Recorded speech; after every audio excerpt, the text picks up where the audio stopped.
After watching the film, I still felt like we played hard. Are we short a bunch of guys, or is this good to start now?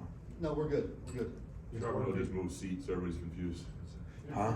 You might just move seats, so everybody's confused. Just throwing the equilibrium off. What's this shit about Matt?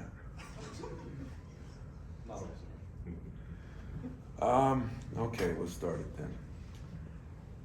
After watching it, I really did feel like we played hard enough. We had a couple of stretches, and that's one thing I talked to my team about this morning, like an 8-0 run, where you give up 2 threes and you miss 2 free throws in a minute and a half. We can't have those, a 6-0 run where they make 2 shots and then we come down and take a bad shot, 25 seconds left to go on a shot clock.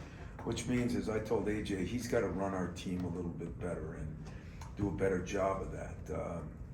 I think now we play a team that's won 4 out of 5, and because of the COVID thing, has gotten a lot of rest. I don't know if that's good or bad. I think they haven't won game in 11 days, But Fran's team's coming in here, the best offensive team in the league by a long shot, shooting the best. A kid like Murray is getting to be every bit as good as his brother, who was the 5th, 6th pick in the draft, and they're getting a lot of ball out of a lot of players. I think their center Rabaka has really done a good job. He's been in the program now a year, and I think he's a 5th-year guy. His son Connor has improved his shooting enormously, especially since the first year, but he too is a 6th-year guy, so they got some experience. They've gotten pretty good guard play, and then there's rumor that his other son Patrick may come back, which would be great for Patrick. I mean, this kid's been through hell with everything he's gone through, and I guess that's one thing I would say. I hope he does come back, and I hope he gets back playing.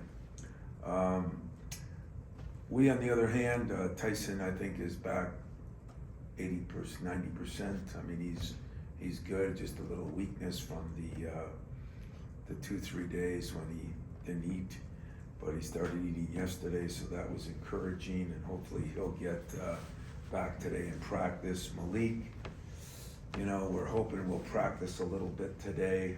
How much? Your guess is as good as mine, but at least he's on the slate to be able to practice a little bit. That would be big. So I think we're in a pretty good spot as far as our health goes. I think we're in a pretty good spot now. We got a day off in the last 16, and that'll give us a little bit of a break. I think Iowa is a team that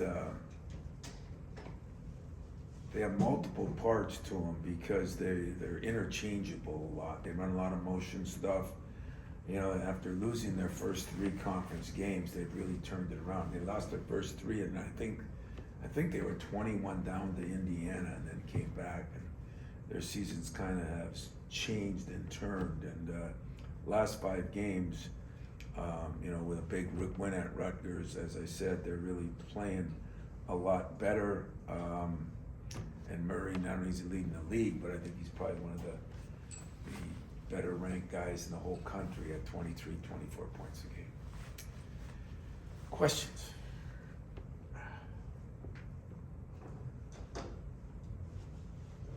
God, I love this guy. Why ruin it? Why don't we go without a question? Well, I'll go have a pizza and call it a day. That'd be kind of a good way to do something different. I'm wondering, you kind of went back and looked at that film. When you mentioned it after the game a little bit too about putting a guy back in with 2 fouls at the end of the first half. When you say you're going to rethink that, is that partly because of the roster? And how did you develop the philosophy? Because that's pretty much been persistent throughout your career with 2 fouls. I think it's persistent with most coaches. I really do. I'm not saying all.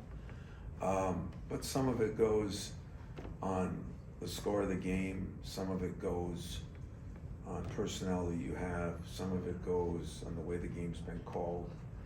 But I would say that's a fair statement that most of my career I have done that. You know, it's, I'd say there's been a couple times, I don't know if that game was one, where I regretted doing it. But I'd say that, you know, we had an early morning meeting today, and I talked to my players about the runs, about this, about that, about foul trouble, about getting to the free throw line more, which we did in the last game.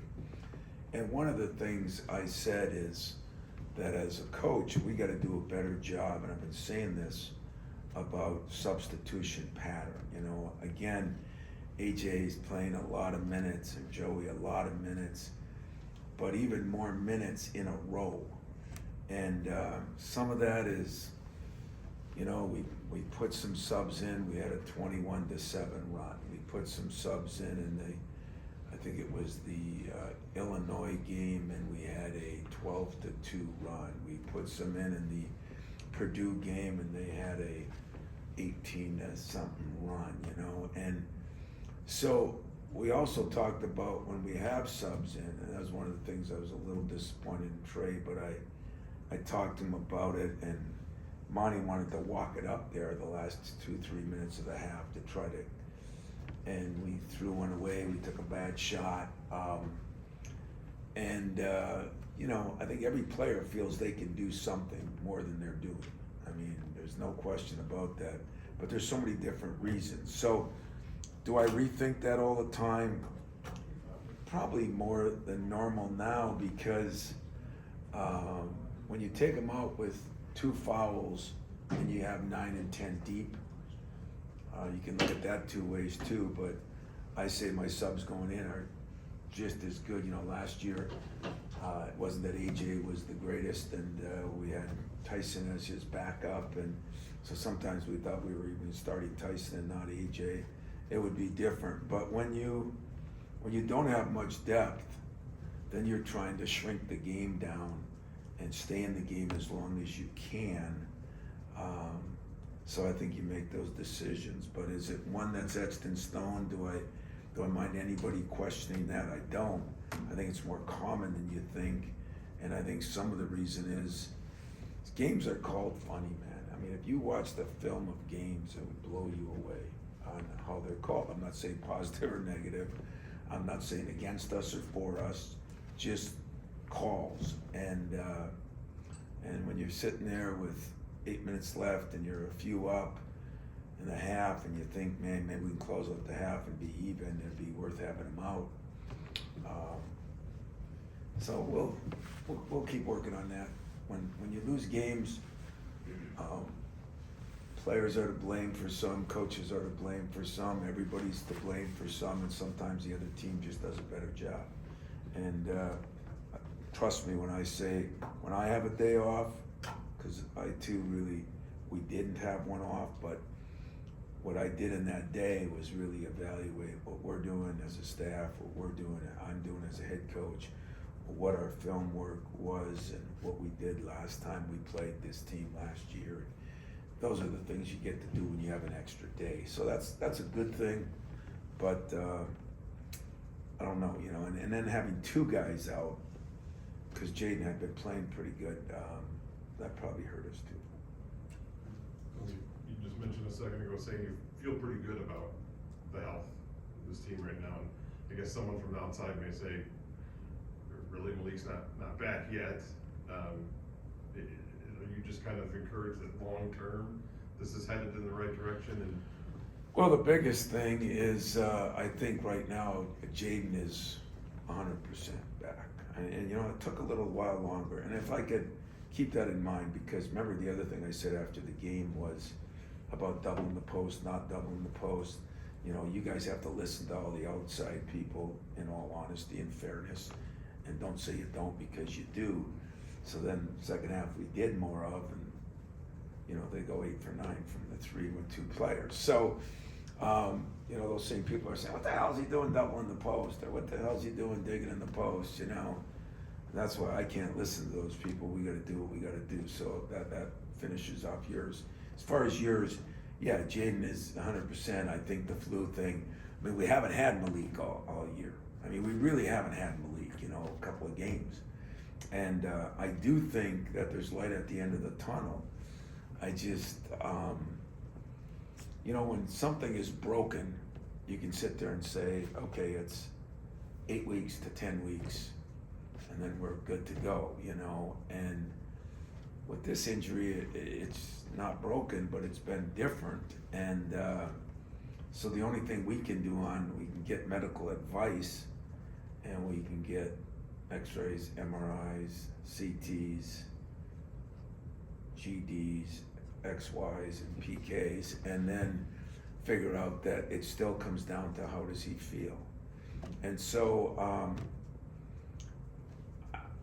I am putting that on the side. I think it's a major, I mean, there is no question that Malik Hall is penciled in to play 30 minutes a game, minimum. So that's 30 minutes you have to find from other guys, you know, and I'm hoping Pierre still, you know, gets better on some things. I've been really pleased that our two bigs are getting better. I've been pretty well pleased that Trey has done a better job. I think if there's a guy that deserves more time, because he'll guard, he'll push, he'll run the team, it should be him. But Malik Hall, if I sit there and say he's the biggest key to our team, he doesn't come back, what am I saying? And if I tell you that,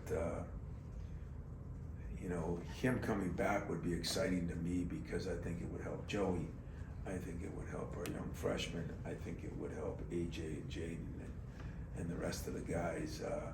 You know, the other guy that we're playing to death, and maybe that's why he got run down. You know, Joey and Tyson have played the most minutes in that grueling schedule, and I think just kind of wore them down. You know, so I worry about Joey a little bit too, and Malik could help that a lot. Is it too, though, where you're seeing a lot of good things you like, AJ and Tyson and Jaden and Joey, all these guys, that getting Malik back would be this, almost like you're getting this little injection late in the Yeah, season. it really would be, because I am liking a lot of the things, but then throughout the game, AJ has his moment, Joey has his moments, and I really believe it's because they're getting no rest, they're getting no subs, and so that's where I think Malik would really bring something to the table. Plus his experience, his ability to guard a 1, 2, 3, 4, even a 5. I mean, he's just our most versatile guy, and you can lose a shooter and you got to make up for it. Point guards are harder to make up for. You can lose a center and you can make up for it. But when you lose versatility, and you got a team that, you know, he really can play 2, 3, 4. That's something that we've had to grind through, and to try to grind through it in that 6 games in 16 days was to be 3-3, to go through what we went through, not satisfied, but definitely not disappointed either. Coach, with Kohler's past performance in the past few games, do you anticipate he'll play more minutes on Thursday and then on Sunday against Purdue? I don't know if he'll play more minutes. I think, you know, he's played more minutes lately, but, you know, the issues are always he's got to play both ends of the court, and his conditioning has to, you know, when you don't get the practice during that 3-week period, it's hard to get anybody in better shape. And he's a guy that has to continuously get in better shape, but he's definitely showed what I thought he'd show early in the year. It's taken a little time, part of the process. But I've been really pleased with Jackson's development. I've been really pleased with Carson's development, you know. So, I mean, there were times, again, we had 3 freshmen in there, and they held their own pretty good. So he may get a few more minutes, you know. Some of it depends on Malik, on what we do there. You know, we had played a little bit of small ball, which a lot of teams do, and we did it for, I think, a game and a half for a few minutes. I think we would have saw more of that if Malik would have continued to play. So, there's a lot of different factors, but it's a possibility. You know, I don't know how many minutes he could play.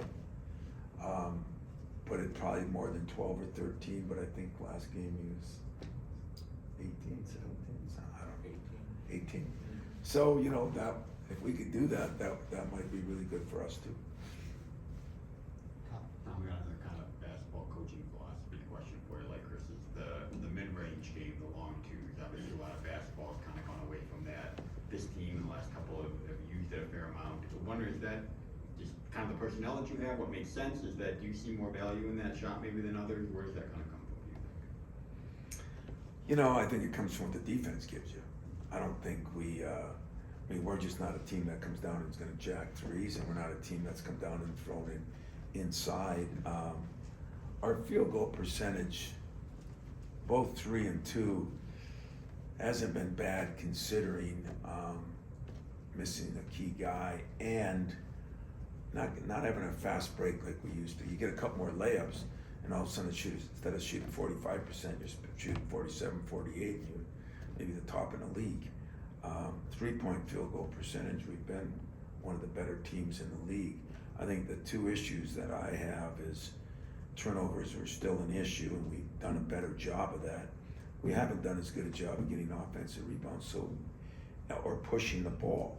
And I think part of the pushing the ball has been a little fatigue. And so instead of getting up 60, 61 shots, which I'd hope to do, you get up 53, 54, but I don't know the balance of threes. What are we averaging? You know, it sounds like you're a stat guy. What are those called? Far from math. Nerds. Analytics. You said it, so I can't get 37 sued. From three? No, how many shots? Oh, shots. I don't have the shots per game. 53. 53 shots per game. How many threes per game? 14 against 14. Indiana. Yeah, but I mean, how many we averaging? Averaging about 7.3. 7.3 threes taken? No. No, made per. Oh, okay, yeah. So I mean, you know, I mean the league. I mean, I think there's a team with 9 and 11, and then I think everybody else is 7 and 8. Penn State and Iowa. And we were up there. We've dropped a little bit. Part of it again is personnel and who you have. Like in the last game, Ty he took 1 or 2, I think. You know, I mean, he'd been taking a bundle of them. So it depends on personnel. It depends on they're guarding Joey a little different. I mean, that's one thing. You know, they're staying pretty glued to Joey, and that's where a break would help too. So I'm a little disappointed in our break because I think it is good. But I think I know the reasons, and some of those are excuses. I do think that AJ's been a little worn down, hasn't pushed it as hard, and that's a problem for us. We've had some guys in the past. Analytics is what I was. Seven. I'm polite. Seven. I don't use those 4-letter words, nerd. I use analytics. So shame on you, man. Looks like two KP. KP, I use a lot of words. Pierre looks like he's lost a little confidence in that shot, and you've had guys in the past, right, career gone through a stretch where they lost confidence. I'm wondering if there's anything that you've learned over time that is best for a guy who is a shooter but isn't hitting shots, and it reaches a number of games. Yeah, I got a real deep philosophy on that. Get in the best shape you can be in and work. Fairness to Pierre or anybody else. Hard to work on your game in between these 2-day preps. It really is. It's hard to practice. It's really been an issue. Now that it's over, I think we have played 7 games in 19 days, and now we're going to play 5 games in 20 or 21. Yeah. You know, that's a monstrous difference on what you can do. So when you go into those things, if it's conditioning, if it's illness, if it's shots, the only way you can do it is to work your way out or practice your way out. You know, fast break, practice your way out. Well, we didn't play war, I think, one day. You know, it was just constantly prep for the next team and try to save legs. So, and other teams are going to go through it. You know, like like this has been a weird week. I don't know what'll happen to Iowa, but they played one game in 11 days because they had the COVID game, I think, or is that what it's gonna be? Yeah. And, but that means somewhere, you know, poor Northwestern, is it, Wisconsin now that played Monday and then they played Wednesday? They have 3 games this week. You know, and, so some people are gonna run into that, depending now, Wisconsin got their kid Cole back, so that would help a little bit, Wall, I mean, so, but that is a problem, you know, it is a real problem on if you are struggling in an area, how do you correct it? You work your way through it. And Pierre does work on his shooting, but it's just hard to get more practice time or more shots in practice when you're not practicing as much, and we weren't. Yes. Do you ever get to a point where you just keep swinging it and moving it and getting to the flow rather than shoot as much as you were, or do you want him to do what his? Well, he had, I thought every shot but one he took was a good shot, I really did. And the one he took wasn't bad, it was that leaner, but it was 5 seconds into the shot clock and we just gone on an 8-0 run against us. So that mentality, but the other shots I thought were good shots. And they were all threes, so if I didn't let him shoot those, then he'd be on me more than he is about that. So those are yeah, it's funny, but those are the things you gotta think about that you guys don't think about, you just listen to Twitter. And you do, and I'm cool with that, it doesn't bother me. I don't listen to Twitter. I don't plan on it. But I was listening to Solari on the radio yesterday. Love it. It's even worse. Talking That's worse than Twitter. talking on how he was worn out with his schedule, and all he is a beat writer. You know, I laughed at that, Fred, but I'm gonna tell you something. I did laugh at it, but I said from our people that are working here, I did say to you guys once, even you guys, gals, ladies, gentlemen, it's different, you know, it's different. I mean, you that follow us have never gone through a stretch like that, ever, since I've been playing.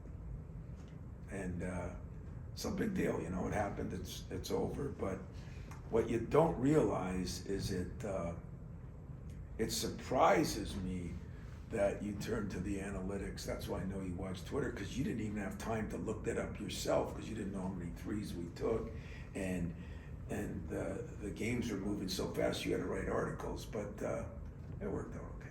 My question moving forward is, with all the meetings you have and the boards you're on in the off-season, do you have any recourse to have any input into this crazy scheduling where teams are playing at 9 o'clock at night and 2 days rest and one game in 11 days, and or are you fighting television and there's just no way to get around that?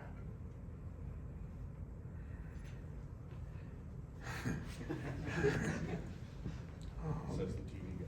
If we were over at Dagwoods right now, I would give you a really good answer. Going in an hour. But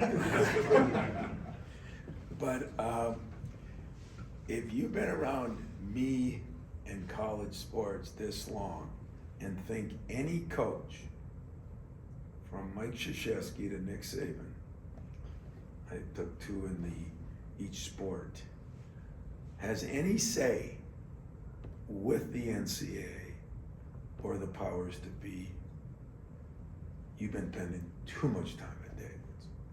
Now, I'm serious about that. I mean, we do not have any say. We are boards. I mean, there's a lot more I could say on it. It's a shame that in a profession, whether it be media, you guys should have some say on what you are allowed to write and not allowed, or somebody else should make those decisions. We have a lot of people making it. I mean, just think of it.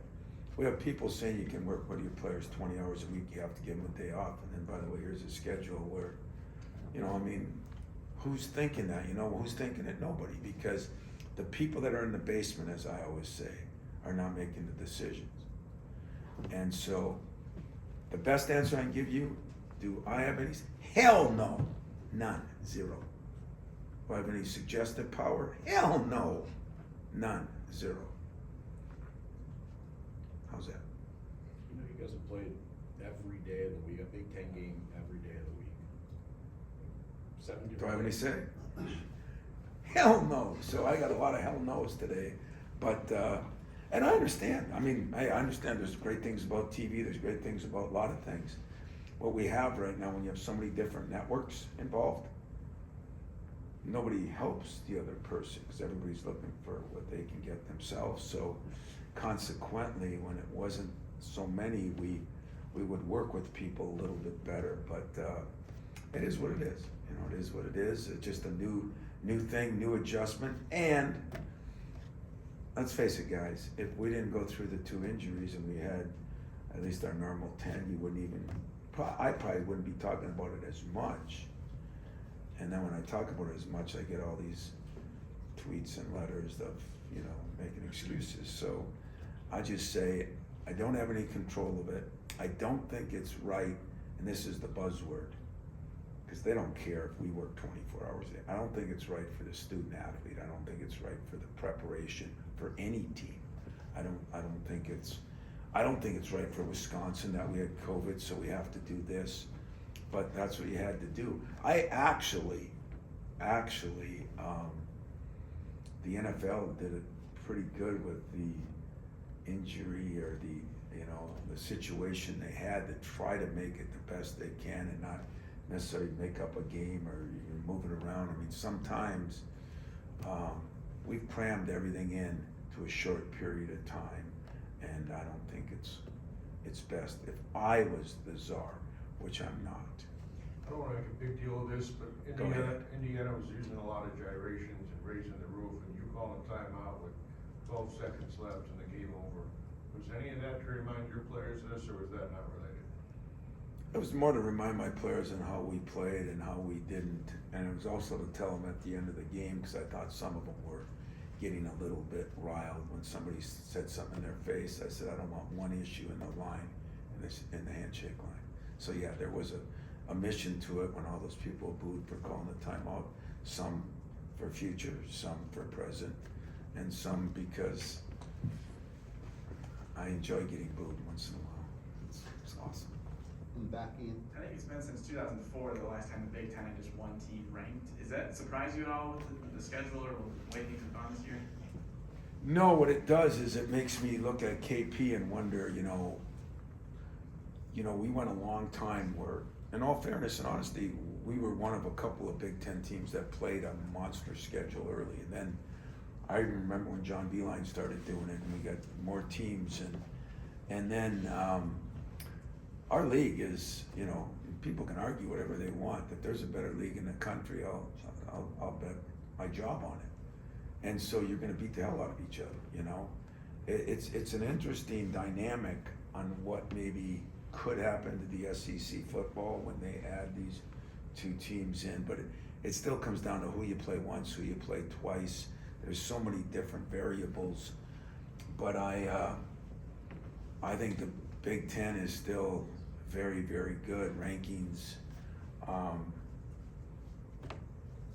Who picks them? Probably those same people that aren't in the basement. But I think there's some very good Big Ten teams, a lot of them. And yet the rankings, as we've always said, mean very little now unless it gets our fan base riled and Twitter people crazy. And other than that, it really does nothing to the coaches, to be honest with you. Brooksy? Tom, when Jaden came back, you said you wanted him to do like a good 3 days or most of that. When Malik first came back, same thing.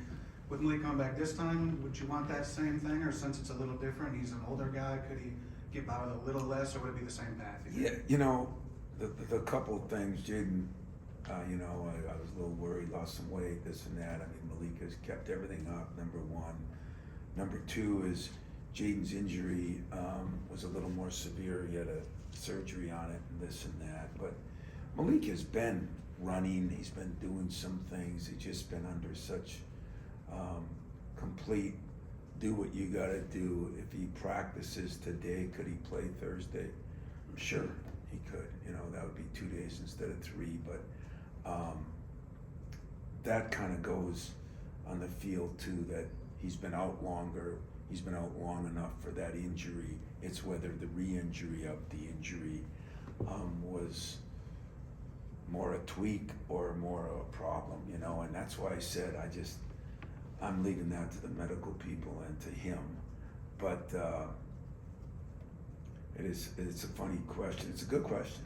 It's a funny question because I can see somewhere somebody's trying to pin me in on this. On what do? You know, well, that's your rule.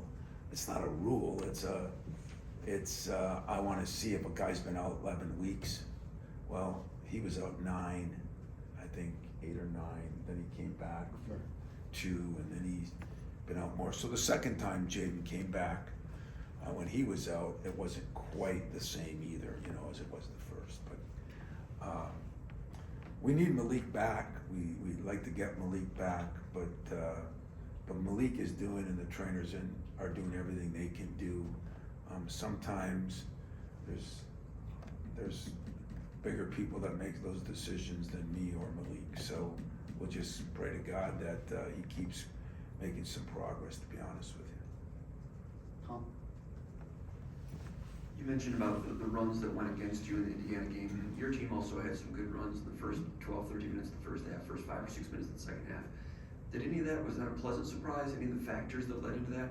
And what can you draw from those positives? Yeah, that was. I mean, to be honest with you, we really harped on that in practice, that we have to get off to better starts. Now, when you do that, and then you get off to a bad start, like we did against Purdue, sometimes, then you say, oh boy, here we go again. So you can't over harp on it. What I harped on is we can control what we can control.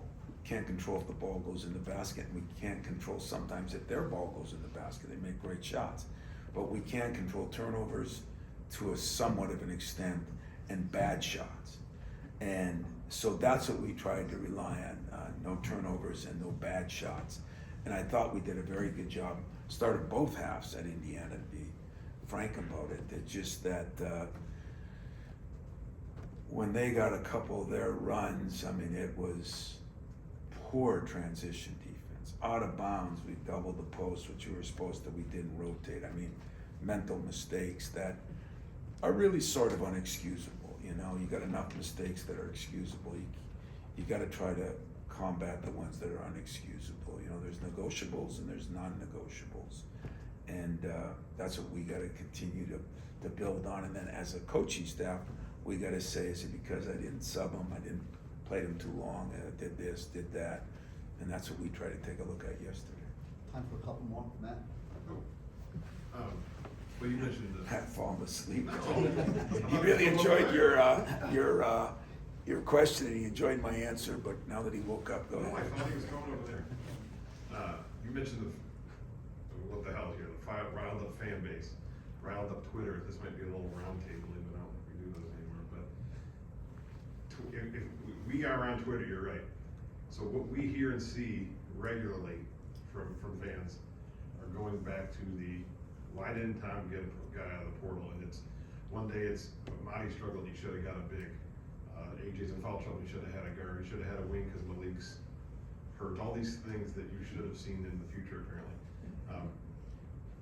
It doesn't, I mean, it's frustrating obviously for you, but when you see these things that people. It's really not. But people just react kind of in the moment of what happened in that game, not understanding that there's maybe 5 other reasons why you might or might not look for a guy in the portal.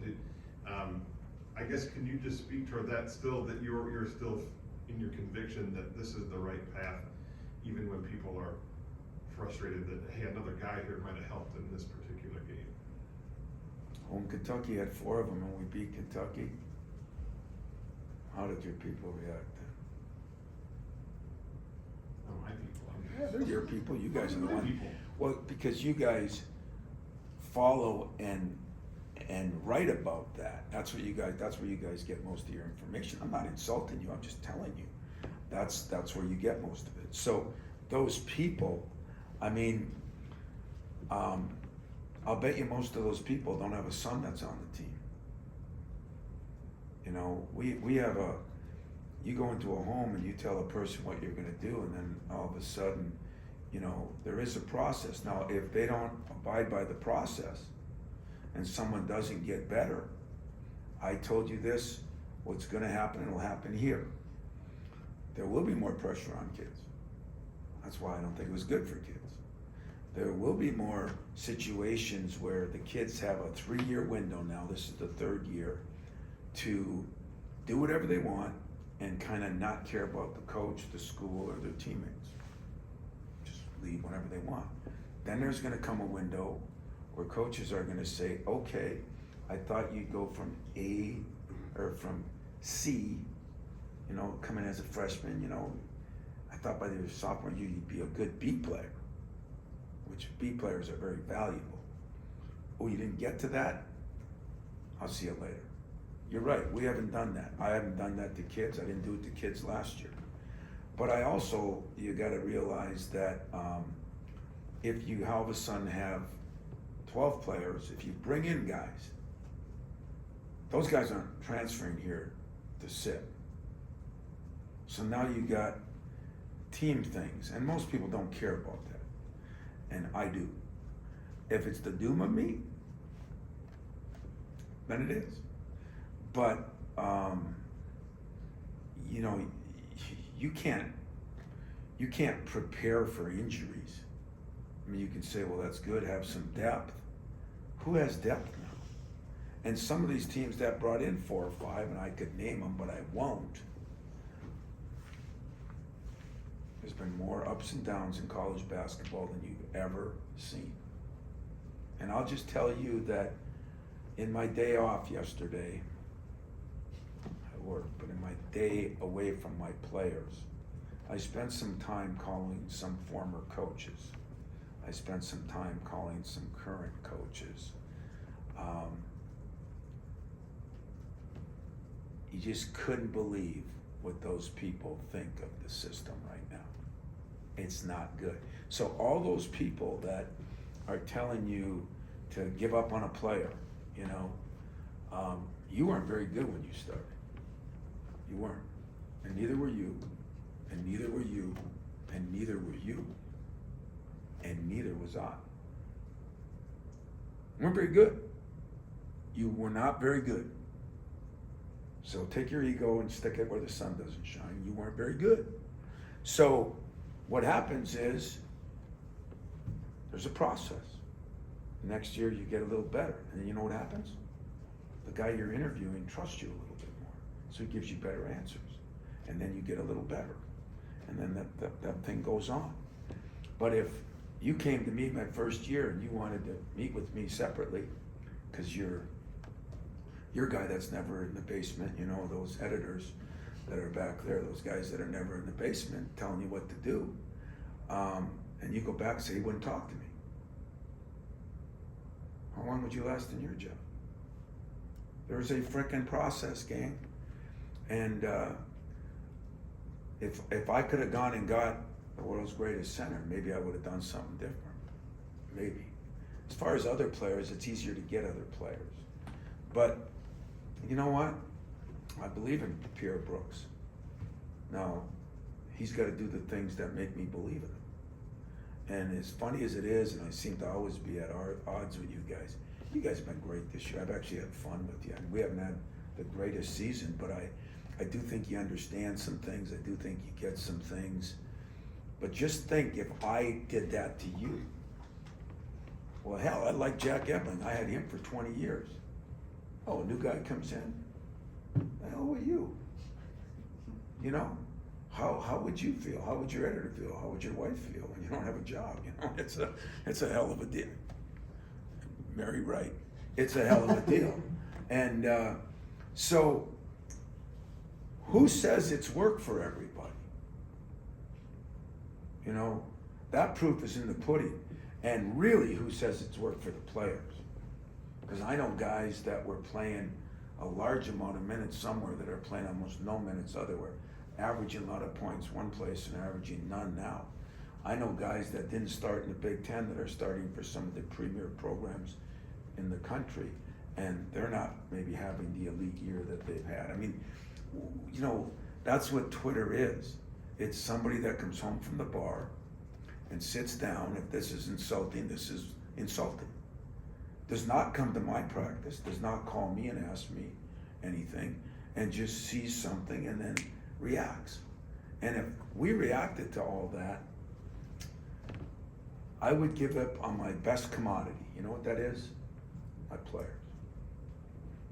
And the day that they lose faith that I don't believe in them, your team changes. And if that's the way it's gonna be, where we're a totally transitional thing, I'm cool with that. I just joined Mike Krzyzewski, Jay Wright, Roy Williams, and the rest of them. It won't be because of age. It won't be because of that. It'll be because we, I'm not gonna treat a kid like that. I'm not gonna do that. Unless, now where it changes, and this will change. Kids will be on a shorter rope now. We've been on a shorter rope. I didn't play today, I'm transferring. Well, now kids will be on a shorter rope, you know? Did you do everything you could do to be good enough? Because I need you to be good enough.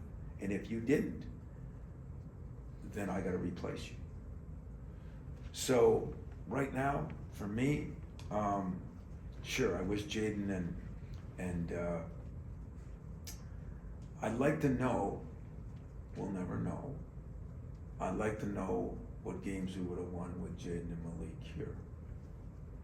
I mean, anybody that goes through some serious injuries, I'd like to know where our football defense would be if our D-back and Snow and Henderson were here. You know, that's 2 in football and there's 11 on the team, you know? And I'm sure that's the way it is in a lot of programs. Now, some have depth, but I don't know who has as much depth as they would have anymore. Because when you get a kid, you lose a kid. And there's a couple teams in my league that had guys that started and played really well against us, that they took another kid and he's gone and that kid isn't playing as good at the other school. Maybe it was his fault. Maybe a coach just bailed on him. Maybe he got greedy and wanted, I mean, hell, I want the best players I can get too. But I don't know, you know, I'll just end it with this. This has been a program of integrity. This has been a program of non-cheating. This has been a program of accountability, and it's been a program that the culture matters. The day that doesn't happen, you don't have to worry about me. But the day I listen to those people would be the same day that I walk into one of our hospitals and walk into the operating room and say, hey, I'm here to remove your appendix or do our open heart surgery on you. I mean, we are really getting crazy with this stuff. And I'm on a soapbox about it now because you're a good guy, Matt, and you've been through the process. You do believe in him, and so do you, Kyle. You do question it. You are saying it. You are bringing it up. Well, do you think you're in too many 2s or too many 3s? If I do, the 3 guys up in that room and me will decide it. It'll be a cold day in hell before one of you make that decision for me. I understand you got a job to do. I don't have a problem with it. But if you think you're gonna get to me so those people can be right, cold day south of here. Next question. Chris, the last one. Well, this I'm is good. This is kind of a state of the game question. Yep. Along those lines, you know, you mentioned Rebraca earlier. I mean, and like you have Jason White, guys that have transferred. I have Tyson Walker's a better example. Right. Jason All was a those different. guys have transferred up, and Mhm. it seems like the college game now is getting older again in some ways. Well, you know, between the COVID years. Yeah, I'm and just gonna everything say else, now, do you think gotta throw I guess that with COVID Shealy year in and there. everything else, and all those things that are taking some of those guys away. Does the college game now start to get older? I mean, and is it a good or bad thing? I don't know. Well, it's a bad thing for the younger guys. The guys coming out of high school that nobody's recruiting. Might be a bad thing for them, but Tyson Walker's a great example. You know, I also think that if you look at the year Tyson Walker's having this year compared to last year, it's because he's in residency for a year and he gets it under control, which I think still was the way to go, okay? My opinion. But we took Tyson Walker, you know, he moved up, we're fine with that.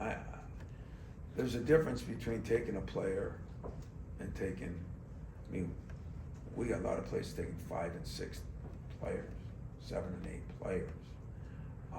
We got places that 5 or 6 guys are leaving. Could happen here. When those things happen, I just say it's bad for the kid. And if anybody doesn't believe me, please believe me. It's, this is a pain in the butt for me. But I'm gonna get players. They're not bad.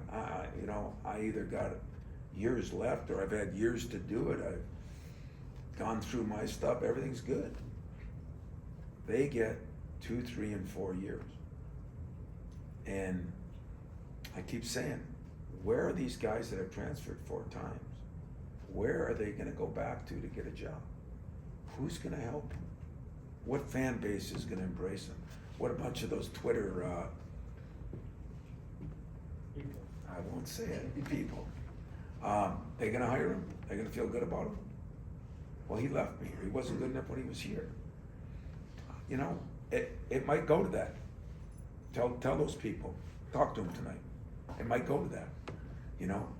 It just, and next year I might pick up 2 guys. I didn't say I'm not gonna do it. I'm gonna do what's best for my program, but I'm gonna stick to the base of what I built the program. You know, if we don't change as the world changes, then you become archaic, okay? Understand that, you know? But, you know, I do get a kick. I'm a big football guy. We all know that. I watch the NFL. I watch it and talk to my buddy Mariucci, and I watch the young guns that come in and the passing and this and that. What do we have here coming up, huh? We might have the greatest defensive team and the greatest running team in San Francisco. Still got to block and tackle. All these new high flying, they might work for a year. They did it in Los Angeles, and then all of a sudden, they don't even make it. It's be careful what you wish for, you know? I mean, there's got to be change. There'll be change here. Will be change.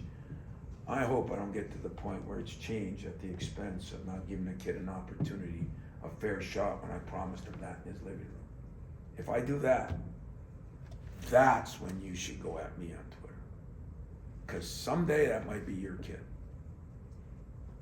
That's the way I look at it. And I'm not gonna let this program go downhill because I'm not gonna pick up somebody. But I'm not gonna throw somebody under the bus until he's proven he doesn't wanna do his thing. Is that window gonna be shorter? Is that leash gonna be shorter? 100%. The system created that. But am I just gonna do it for no reason? I'm not. So blame me. People are mad at me. That's the way it is. But you know what I get to do? I get up in the morning. I feel damn good, just like when everybody put us through a lot of stuff here. Where I work, I feel damn good on who I coach. I don't feel as damn good about my profession. And I've made that perfectly clear. Ain't changing. We'll see. We'll see. I got schools right now on my radar that did certain things one way or the other. And don't think because something works for a year, it's good. Consistency is the name of the game in this profession. For me, not for the Twitter people. They want something every year. They want it the same. That's unrealistic. So give me a good question so I can end on a good note. I got one. Yeah, go ahead, Jimmy. Sissoko looked pretty good when he looked like he scripted interior touch with him early in the game, then later he might have rushed one back into traffic. But you see that there's some area for growth there, some interior touches. Yeah, you know, Marty isn't playing as well as he was playing early. You know, and somebody asked me that question, and I'll ask Kyle, I'll ask you to ask your people this tonight. And I mean that about as bad as it sounded. Because probably one of my best days in the last 4 years was tough. You know, a couple of years that were tough for one reason, a couple of years were tough for another reason, COVID. But in the last 5 years, my joy was not beating Kentucky. My joy was not getting interviewed after the game. My joy was, you know, when you get interviewed after the game, usually in big games, they bring a player with you. And I'm getting interviewed, and I look over, and Marty was the guy they had picked as the player of the game. And he was gonna get interviewed. And I looked, and there were 13 guys around Marty. And they were so excited for him. He did such a good job. We don't win the game without Marty Sissoko. But the minute he has a bad game, everybody wants to throw him under the bus. Listen, he's not. We have an incredible conference of centers right now. And Marty is not that yet. But we got to go to him more. He's got to perform a little bit better. He does some things that people don't see that he does very well. There is truth that he's got to get better in some areas that he was getting better in. Did he lose a little confidence? And sure, but he had some games early where he had made monstrous strides. Now, some of the confidence that you talked about in shooters,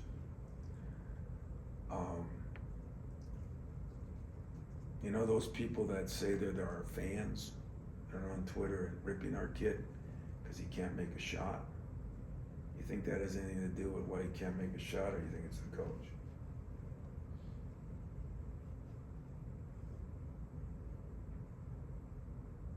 There's a few things that have really taken a toll on our jobs as sports guys. Everybody thinks they know.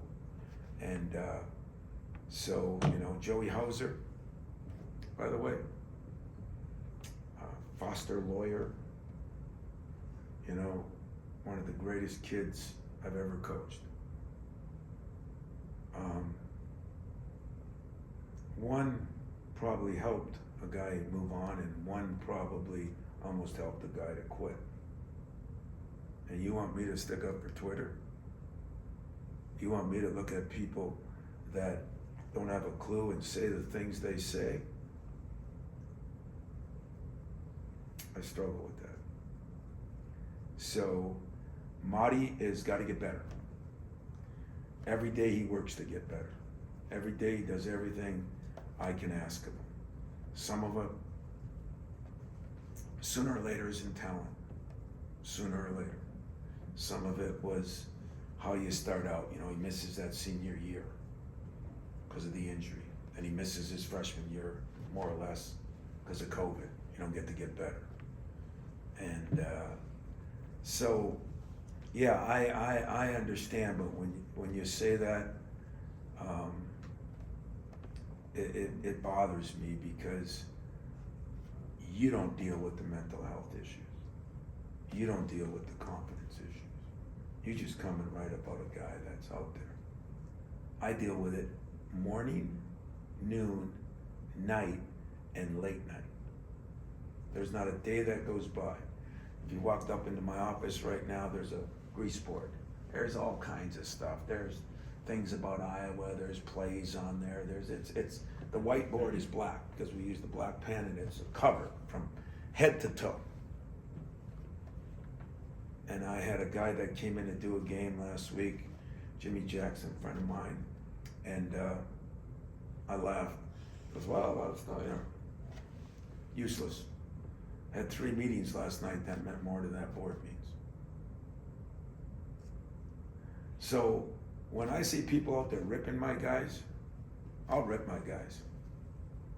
You know why I rip my guys? Because I love my guys. I spend a lot of time with my guys.